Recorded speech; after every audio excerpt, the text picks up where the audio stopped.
Are you ready to turn that paper pad into cards? Even those papers with the super large images you weren't sure what to do with when you bought it? Hi, I'm Jess from jesscrafts.com, and I'm going to help you make the most of your crafty supplies and time. So let's get started. Today, I'm going to make 50 Christmas cards from the Michael's Recollection Holiday Spice paper pad. I'm going to supplement it with some stickers and some die cut stickers. This was released in 2021 from Michael's and Recollections. In case you're watching it at a future time, it might not be currently available. I think they come up with new designs every year, but a lot of times there's some similarities, so hopefully this is still helpful. I started with the 2x2 squares that came with the paper pad. I thought that they were a unique design opportunity to create a one-sheet wonder that specifically uses 2x2 squares because a lot of paper pads come with them, and a lot of papers can be cut evenly into 2x2 squares. 6x6 paper, 6x8, 8x8, 12x12, all the really common US or paper sizes can be cut, except for 8.5x11 to this 2x2 size. So hopefully it's a helpful design regardless. I created One Sheet Wonder number 30. All of the One Sheet Wonders that I will be showing, all the designs, are downloadable templates. They'll be linked on my blog. There's a link in the video description so you can download them, print them off, and keep them with you as you craft. I cut 6 sheets of paper in all. There were 2 sheets that were in these 2x2 decorative squares, and then I cut 2 additional sheets because I felt like all of the 2x2s that came in this collection were worthy of being focal points on a card. All the sentiments made sense, or the images I thought were nice. I didn't actually add any sentiments to the ones that only have images, and that's because I figure I'm going to put words and sentiments and that kind of thing inside of my card, and it really just needs to be clear from the outside that it is a Christmas card. The design shows you how to arrange your 2x2 squares. You can mix it up, but my design calls for you to place one of them over the other 2, and in order to keep everything nice and level, I put a little scrap of cardstock behind it so that everything would sit nicely. Then I wanted to show you what I like to do when I am mass producing, so I'm going to make 18 of that card, and I took all the 2x2 squares, the 2.25 by 2.25 mats, and some card bases, the sketch, all printed out, and I put it in a scrapbook.com 8.5x11 envelope. There are many other envelopes out there. I have some from Amazon I like as well, and that allows me to then finish assembling the cards whenever, wherever. I don't have to be in my crafty space to do it. I can have them on the go by just bringing my adhesive to go with it. Next up, I wanted to address this other unique paper that I found in the collection and that I also created a new card sketch for. I'll be using some of my other older card sketches and templates, but these 2 papers I wanted to create something new and unique for in response to basically the uniqueness that they presented. So this joy wreath, I wanted to find a way to use the joy sentiment as the focal point on the card. And I came up with One Sheet Wonder Slimline, number 9. So this is a Slimline card, 3.5 by 8.5 front. A mini Slimline card could work for this as well, but those are usually 3x6 and they don't allow room for a mat. I like mats, so I came up with a slightly different design. But you could, of course, cut it into 2x6 inch strips and use that on a mini Slimline, and you'd have some room at the top and bottom. But for this set of cards, I am going to use the joy for one of them, but you'll see that there's a second large rectangle cut out. And then I'm going to use the back side of the paper. So this back side, I think it looks like gingerbread cookies on a green background. And that's going to be what I put on the 2 little rectangles. But when I move on to the second card that is created by this One Sheet Wonder, I would have the gingerbread cookie paper as the 2 small rectangles and the large rectangle. But there were 2 papers that had this wreath design, one that said joy and one that said Mary. And you'll see all the card designs on my blog. I post pictures of all of them. And I used the opposites. So these little gingerbread rectangles are paired with the back side of the Mary paper when I need it for a card. hopefully that will make sense, and I'll kind of show you a little bit more about it in a second here. But I also want to prop up the large joy rectangle in the center because it is overlapping those two smaller rectangles. And if I were to just try to glue it straight down onto the paper, one, it might not stick very well because the other two have a thick layer of cardstock and pattern paper underneath. And it will also kind of have a little bit of a lumpy look even if it does stick. So I'm using that extra scrap paper to prop them up. I will say I didn't, even though I was cutting all kinds of mats for these, I didn't actually have that many left over because I was using it for all kinds of other things like propping up these backgrounds. So here is the example of when I did not have the joy or Merry Christmas that was on the middle of the wreath left, and I'm just using the back side of the papers, and I instead took those die cut words that I mentioned earlier and I used those. Now I am into one sheet wonders that I've already shared in the past, and there's videos for. I'm not creating anything unique to use anything left in this paper pad. I've used the two truly unique sheets in the paper pad, and everything else that's left is kind of just beautiful patterns. So I'm going to share some ideas for how I would take advantage of it. And this one here is one sheet wonder number 11, but it has two sketches. I shared the first sketch in a past video, but the second sketch is a new sketch. So it's not a new template, but it's a new way of using the same templates. You cut the pattern paper the same way, whether you're making sketch A, I guess, or sketch B. However, they look, you can get whichever effect you like better. You can use whichever sketch you like better. And I always encourage you to do whatever you want with the little pieces that are created by the cutting templates. But I always give a suggested sketch. And then if I ever think of another one that would work with the same pattern paper, I like to try to add it in. And so a couple of my one sheet wonders have more than one sketch, so you can take the same cuts and use them in different ways. I'm going to use both sketches here. So I'm assembling both sketches at the same time. It's a little bit more confusing and perhaps, so I'm sorry if that's throwing anyone off, but I am designing two different cards right now. I am using my Barely Art glue. I love my Barely Art glue, but ordinarily I would be using my Scotch ATG Advanced Tape Glider.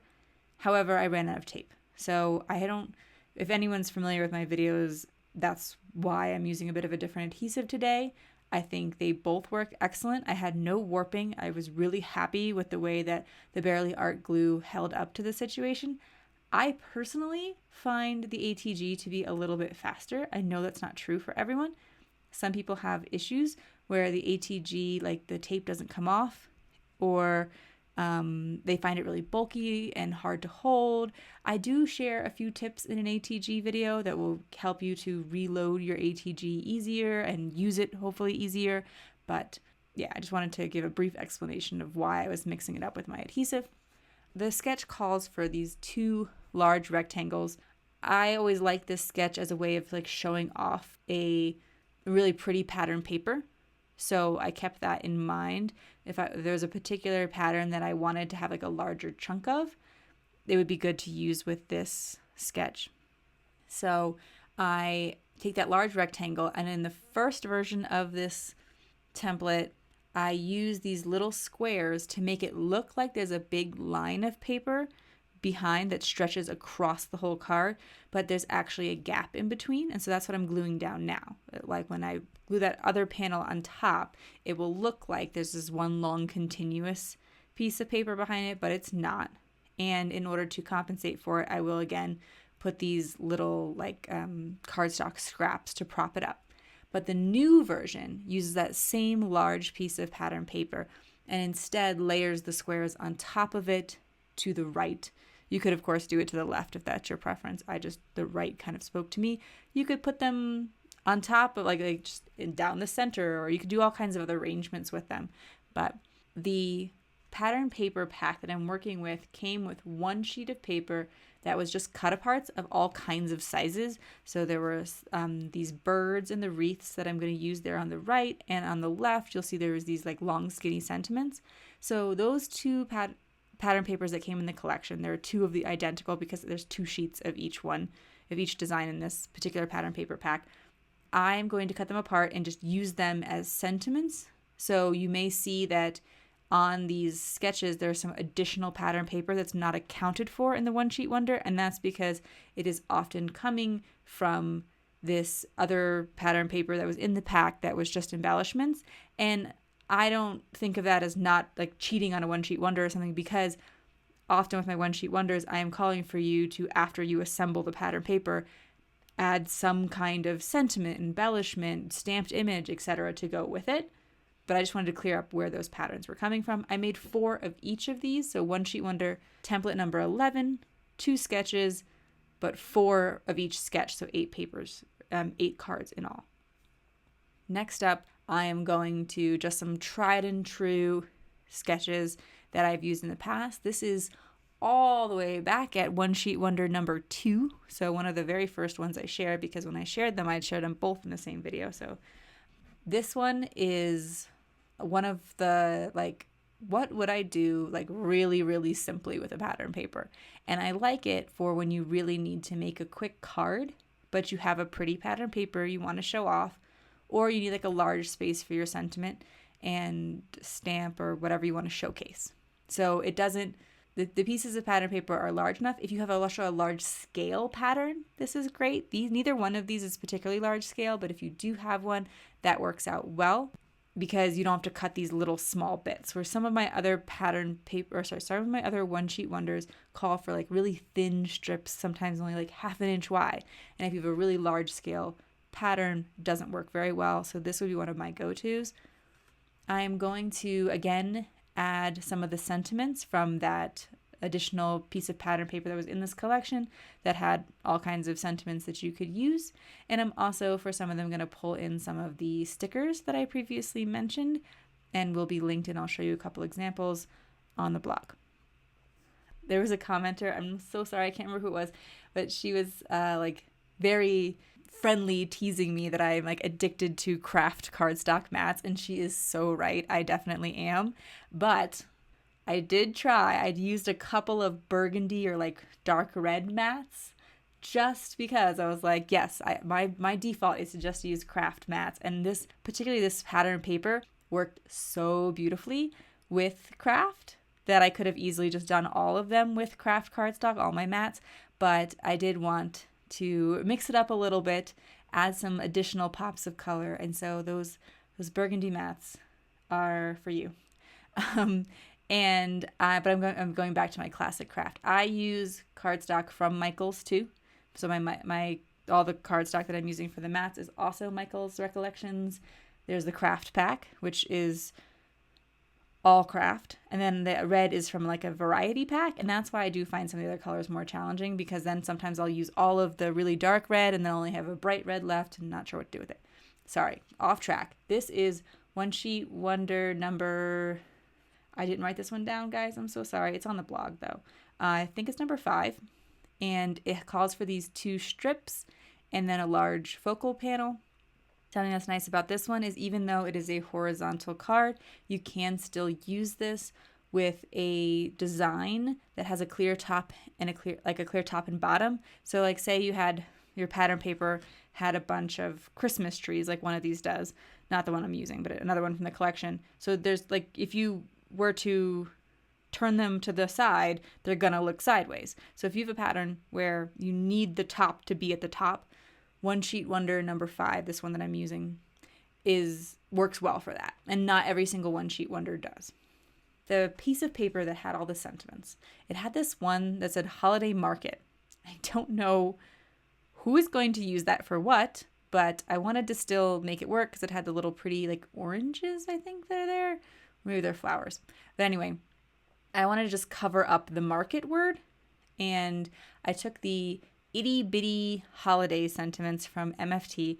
I like these because they're itty bitty, and they do little things like this. They fill tight spaces.